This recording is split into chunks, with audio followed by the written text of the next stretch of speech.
نشانیوں کی ابتدا جو ہوگی وہ ظہور مہدی سے ہوگی، جس کے بعد ایک کے بعد دیگرے آتے چلے جائیں گے یہاں تک کہ قیامت قائم ہو جائے گی۔ یہ ظہور مہدی سے شروع ہوگی۔ اللہ کے رسول صلی اللہ علیہ وسلم حذیفہ بن الیمان اور ایک روایت کے مطابق کیا ہے نواس بن سمعان، ان کے بارے میں یہ راوی ہے اور صحیح مسلم کی روایت ہے جس میں کہتے ہیں کہ ہم ذکر کر رہے تھے بعض باتوں کا کہ اللہ کے رسول ہم پہ آئے، پوچھا کہ کیا باتیں کر رہے ہو، کہا کہ ہم قیامت کا ذکر کر رہے ہیں۔ تو اللہ کے رسول نے کہا یاد رکھو کہ قیامت اس وقت تک قائم نہیں ہوگی جب تک کہ تم 10 نشانیاں نہ دیکھ لو۔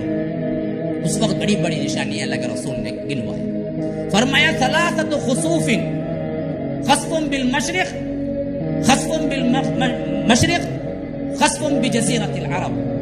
بڑے بڑے زمین کے دھسنے اور زلزلے کے 3 واقعات دنیا میں ہوں گے۔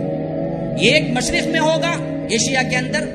ایک مغرب میں ہوگا یورپین کنٹریز کے اندر، ایک جزیرۃ العرب عرب کے اندر ہوگا، امارات متحدہ کے اندر۔ بڑے بڑے 3 زلزلے نہیں، خسف، زمین پھٹے گی، دھس جائیں گے لوگ، خسف ہوں گے۔ پھر اس کے بعد فرمایا الدخان، دھواں کا آنا، ایک ایسا دھواں نکلے گا جو پوری کائنات پہ چھا جائے گا، جس سے کافر کئی مریں گے، لیکن مسلمانوں کو صرف اتنی شکایت ہوگی کہ زکام جیسے ہوتا ہے، سردی ہو گئی تو کیا ہوتا ہے، اس طرح کا کیا ہے نقصان پہنچے گا، اس کے علاوہ کچھ نہیں پہنچے گا، لیکن پورا آسمان دھواں دھواں ہی نظر آئے گا۔ وہ ایک بڑی نشانی ہے الدخان۔ پھر فرمایا وہ دجال، جس کے بارے میں تفصیل میں نے بیان کی۔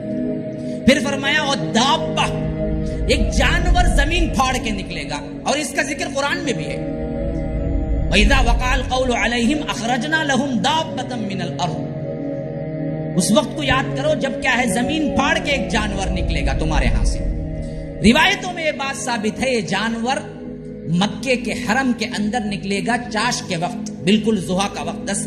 یا 8 بجے کا وقت ہوگا، لوگ طواف کر رہے ہوں گے، رکن یمانی اور مقام ابراہیم کے درمیان زمین پھٹے گی اور جانور نکلے گا، بالکل عجیب و غریب ہوگا جانور وہ۔ اور وہ جانور جب نکلے گا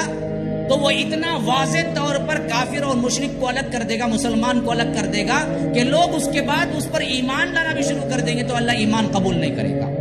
تو وہ باقاعدہ بات کرے گا لوگوں سے، کیا کلام کرے گا، ان الناس کانوا بآیاتنا لا یوقنون، بدبختو تم تھے یہ لوگ جو اللہ کی آیتوں پر یقین نہیں رکھتے تھے۔ پھر یہ کہہ کے وہ خود کیا ہے سیل گویا کہ مہر لگائے گا فلاں کافر، اور باقاعدہ کافر لکھے گا، مومن کو مومن لکھے گا پیشانی پر، تو ہر ایک سے مل کے وہ کافر کو کافر لکھے گا، مومن کو مومن لکھے گا، اس طرح بالکل صاف ہو جائے گی بات، لوگ اس وقت ایمان لائیں گے۔ تو اللہ کے رسول نے فرمایا کہ لا ينفع نفسا ایمانها لم تکن آمنت من قبل او کسبت فی ایمانها خیرا، کہ اس کے بعد اللہ تبارک و تعالی کیا نہیں کرے گا،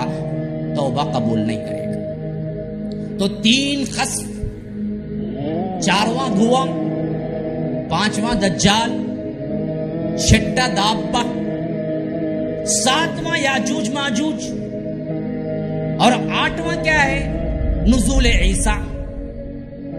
9واں کیا ہے طلوع الشمس من مغربها، مغرب اچانک سورج جو کہاں غروب ہوتا ہے وہیں سے طلوع ہوگا، یہ مشرق سے طلوع ہوتا مغرب میں غروب ہوتا، لیکن ہوگا کہ ایک دن اچانک پلٹ جائے گا، جہاں غروب ہوا مغرب میں وہیں سے طلوع ہوگا، طلوع الشمس من مغربها۔ 10ویں نشانی ہے نار تخرج من الیمن، یمن سے ایک آگ نکلے گی، یہ 10ویں نشانی۔ اب یہ ترتیب سن لیا آپ نے، اب پھر بھی ترتیب کیا ہے میں پھر جوڑتا ہوں اس کو، دیکھیے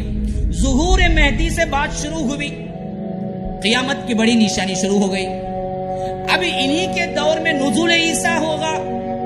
تو وہ بھی آ جائیں گے، انہی کے دور میں دجال نکلے گا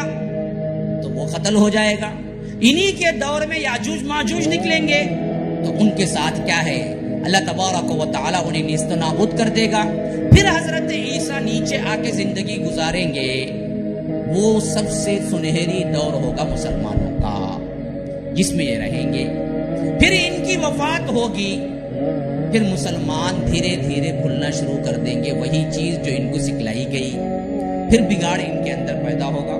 اب یہ موقع پتہ نہیں کب ہوگا کہ ایک دن ایسا ہوگا جس میں مسلمان پھر اپنے طور سے بگاڑ کے شکار ہو کہ کچھ کافر بھی بنے ہوئے ہوں گے، کچھ کیا ہے صحیح مسلمان بھی رہے ہوں گے، جب کیا ہے یہ جانور نکلے گا اور یہ جانور سب پہ ٹھپا لگا دے گا، کون مسلمان ہے کون مشرک ہے، کون مسلمان ہے کون مشرک ہے، گویا کہ ایک حتمی فیصلہ ہونے والا ہوگا۔ تو ایسا ہی کوئی ایک زمانہ ہوگا، ایک بہت بڑا زمانہ گزر جائے گا جس میں کیا ہے یہ جو نکلا ہے خروج یہ لوگ بھول جائیں گے، تو اچانک طلوع الشمس من مغربها ہو جائے گا۔ آپ کو معلوم ہے کہ یہ جو سسٹم ہے نا، اس کے تحت پورا سسٹم ہے، یہ سورج غروب اور طلوع ہوتا ہے، یہ خالی سورج غروب طلوع نہیں ہوتا، یہ پورے سیارے ہیں جس کی وجہ سے یہ برابر ادھر سے ادھر ہوتا ہے۔ جب اچانک یہ ٹہر کے وہیں سے نکلے گا تو پورا ایک ہنگامہ ہو جائے گا دنیا کے اندر، کیونکہ ہونا بدہی بات ہے۔ جب وہ ہوگا تو پھر وہی معاملہ ہوگا کہ جو لوگ بگڑے تھے وہ آ کے توبہ کرنے لگیں گے، تو اللہ کے رسول نے کہا کہ نہیں، اس وقت بھی اللہ تبارک و تعالیٰ کسی کی توبہ قبول نہیں کرے گا، کسی کی توبہ قبول نہیں کرے گا۔ اللہ تبارک و تعالیٰ اس وقت بھی وہ آخری نشانی کہتے ہیں۔ پھر اس کے بعد کا وہ عرصہ ہے جس میں دخان کب ہوگا اس کی کوئی تعین کسی حدیث سے نہیں ملتی۔ یہ دھوئیں کا نکلنا کس زمانے کے تحت ہوگا ہمارے پاس کوئی حدیث نہیں ہے، صرف اتنا معلوم ہے کہ دھواں نکلے گا جس سے کافر مریں گے اور مسلمانوں کو زکام کی طرح نزلہ ہوگا، بس اس کے علاوہ کچھ نہیں ہوگا۔ یہ کب ہوگا واقعہ ہمیں کوئی تعین نہیں ملتی۔